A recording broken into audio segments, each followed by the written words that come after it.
Hello বন্ধুরা, কেমন আছেন? আশা করছি সবাই ভালো আছেন, সুস্থ আছেন। চলে এলাম স্পোর্টস লাভার্স এই চ্যানেলে স্পোর্টসের আজকের অনেকগুলো আলোচনা নিয়ে। প্রথম Asia cup Pakistan versus Bangladesh match, সেই নিয়ে তো আলোচনা করব। ফাইনালে আবারও পাকিস্তানের মুখোমুখি হবে ভারত।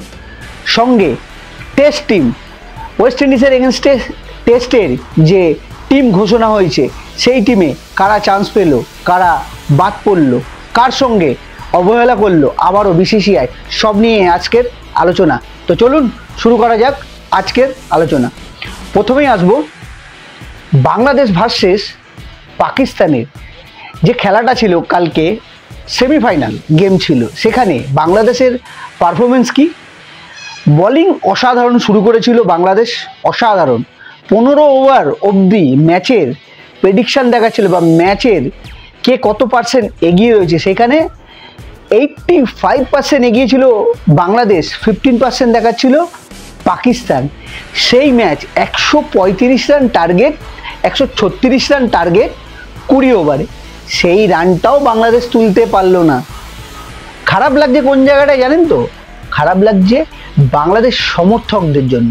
কারণ আমি মনে করি ভারতীয় সমর্থকদের পর যদি কোনো সমর্থক ক্রিকেট ভালোবেসে থাকে, তারা হলো বাংলাদেশের সমর্থক। আর তাদেরকে নিয়েই ছিনিমিনি খেলছে বা অবহেলা করছে এই বাংলাদেশ টিম। এই টিমটার কি ক্রিকেট খেলার যোগ্যতা আছে? আদৌ কি যোগ্যতা আছে? কার কথা বলবেন?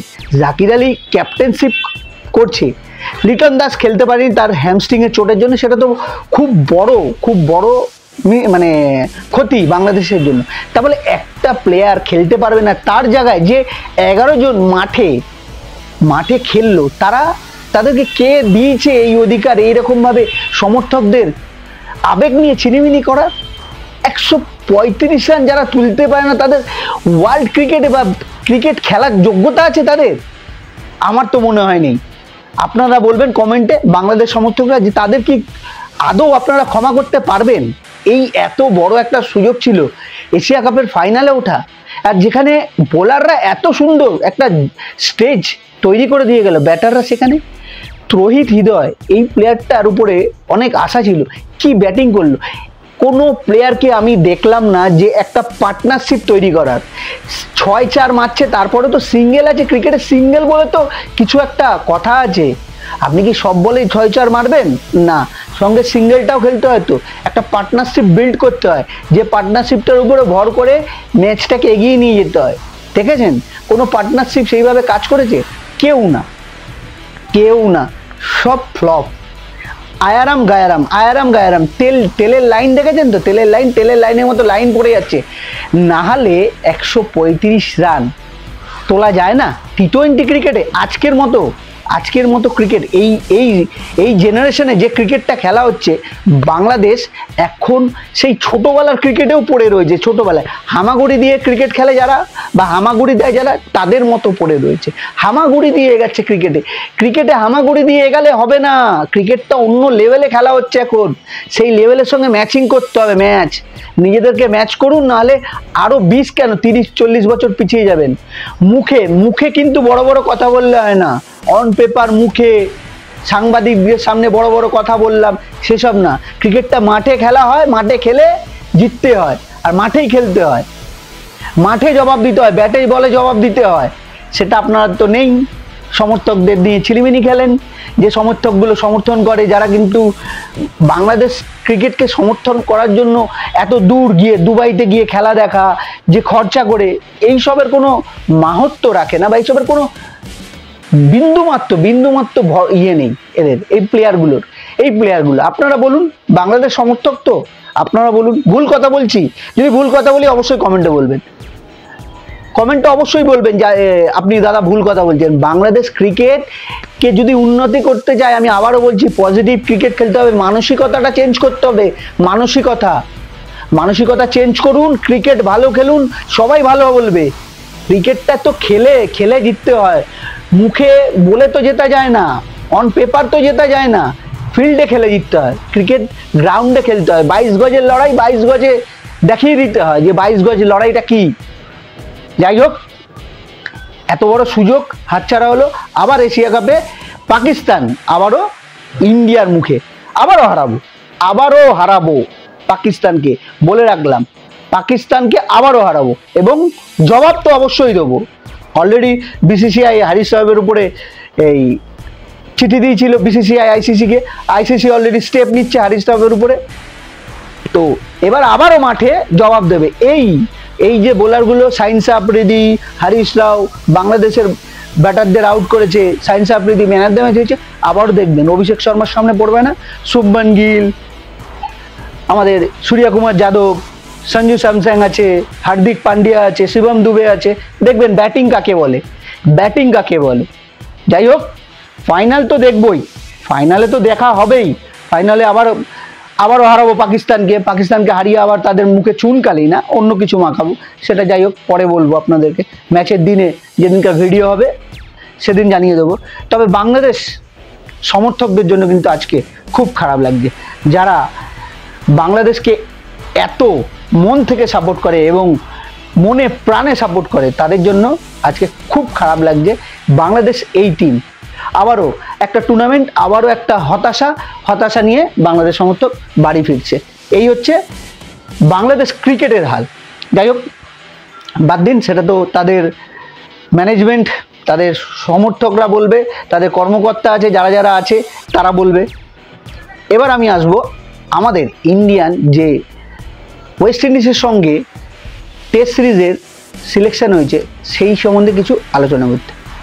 ওয়েস্ট ইন্ডিজের সঙ্গে টেস্ট সিরিজের টিম সিলেকশন হয়েছে যথারীতি অজিত আগারকার জানিয়েছেন। টিমে কে রয়েছে? ক্যাপ্টেন শুভমান গিল, যশস্বী জয়সওয়াল, কেএল রাহুল, সাই সুদর্শন, ধ্রুব জুয়েল কিন্তু এই টিমে ছিল এবং থাকবে।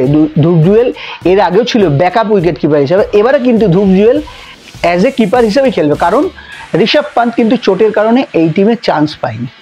রবীন্দ্র জাদেজা কিন্তু এই টিমে ভাইস ক্যাপ্টেন হিসেবে সিলেকশন হয়েছে, তাই এই সিরিজটা কিন্তু রবীন্দ্র জাদেজা ভাইস ক্যাপ্টেন হিসাবেই দেখবো। আরও যে দুজন এই টিমে চান্স পেয়েছে, দেবদত্ত পাডিক্কাল ও নারায়ণ জগদীশন। অক্ষর প্যাটেল কামব্যাক করেছে, নারায়ণ জগদীশন নতুন চান্স পেয়েছে, অভিমন্যু ঈশ্বরন চান্স পায়নি। আচ্ছা, বোলারদের মধ্যে কে রয়েছে? জসপ্রীত বুমরা তো রয়েছেই, মোহাম্মদ সিরাজ রয়েছে, প্রসিদ্ধ কৃষ্ণা রয়েছে, স্পিনারদের মধ্যে কুলদীপ যাদব রয়েছে, অক্ষর প্যাটেল রয়েছে, ওয়াশিংটন সুন্দর রয়েছে এবং রবীন্দ্র জাদেজা যথারীতি রয়েছে। অলরাউন্ডার হিসেবে কিন্তু এই চারজন থাকছেই, রবীন্দ্র জাদেজা তো থাকছেই, অক্ষর প্যাটেল থাকছে, ওয়াশিংটন সুন্দর থাকছে এবং সঙ্গে নীতিশ কুমার রেড্ডি চান্স পাবে না এইটুকু শিওর, কারণ সিরিজটা ইন্ডিয়াতে, যেখানে স্পিনারদের 3টে স্পিনারে খেলবে এটা 100% শিওর, আর 3টে স্পিনার মানে 3টেই অলরাউন্ডার খেলবে। সেক্ষেত্রে কুলদীপ যাদব এবং অক্ষর প্যাটেলের মধ্যে একটা ডুয়েল চলবে, কে চান্স পাবে। প্রপার স্পিনার হিসাবে যদি হয় তাহলে কিন্তু কুলদীপ যাদবই চান্স পাবে, আর যদি অলরাউন্ডার হিসাবে হয় তাহলে কিন্তু অক্ষর প্যাটেল যাবে। যেহেতু ওয়াশিংটন সুন্দর এবং রবীন্দ্র জাদেজা অলরাউন্ডার হিসাবে ব্যাটিং বলিং দুটোই করতে পারে, সেক্ষেত্রে অক্ষর প্যাটেলের চান্স পাওয়াটা একটু টাফ আছে। যাই হোক, যখন টিম সিলেকশন হবে বা প্লেইং 11 হবে সে তো আপনারা জানতেই পারবেন কে খেলছে। এই টিমে চান্স হয়নি কার? শ্রেয়াস আইয়ার। ওই যে ভিডিওর প্রথমে বলেছিলাম, আর কতদিন বিসিসিআই একটা প্লেয়ারকে নিয়ে এরকম অবহেলা করবে, বা এই যে শ্রেয়াস আইয়ারের কেরিয়ারটাকে নিয়ে একটা ছিনিমিনি খেলছে না, একটা প্লেয়ারের মানসিকতাকে নিয়ে এইভাবে খেলা আমার মনে হয় না ঠিক চলছে। এই টিমে নারায়ণ জগদীশন চান্স পেতে পারছে, নীতিশ কুমার রেড্ডি চান্স পেতে পারবে। নীতিশ কুমার রেড্ডিকে কী হিসাবে চান্স দিলেন? অলরাউন্ডার হিসাবে। আপনি খেলাতে পারবেন অ্যাজ এ অলরাউন্ডার? কাকে বাদ দেবেন? রবীন্দ্র জাদেজাকে বাদ দেবেন না। অক্ষর প্যাটেলকে খেলালেও খেলাতে পারেন, ওয়াশিংটন সুন্দরকে চান্স দেবেন না স্পিনার হিসাবে? যেহেতু ইন্ডিয়াতে খেলা হচ্ছে, আপনি তো 3টে স্পিনারে খেলবেন বা 3টে স্পিনারেই যাবে, এটা জানাই কথা। ফাস্ট বোলার হিসাবে জসপ্রীত বুমরা খেলবে, যদিও এশিয়া কাপের ফাইনালের পরেই 2রা অক্টোবর থেকে শুরু হচ্ছে, তাই হয়তো জসপ্রীত বুমরাকে রেস্ট দিলেও দিতে পারে। সেক্ষেত্রে প্রসিদ্ধ কৃষ্ণা চান্স পাবে, কারণ মোহাম্মদ সিরাজ তো খেলবেই ফাস্ট বোলার প্রথম। শ্রেয়াস আইয়ারকে এই টিমে কি রাখা যেত না, বা এই টিমে কি রাখা একদমই যায় না? আর কি করতে হবে এই প্লেয়ারটাকে? তার ক্রিকেট কেরিয়ারে কি প্রুভ করতে হবে, নাকি তার সঙ্গে কারোর ক্লাস চলছে, ইগো চলছে, আর সেই কারণে কি তাকে টিমে নিচ্ছে না? আপনাদের কি মনে হয়?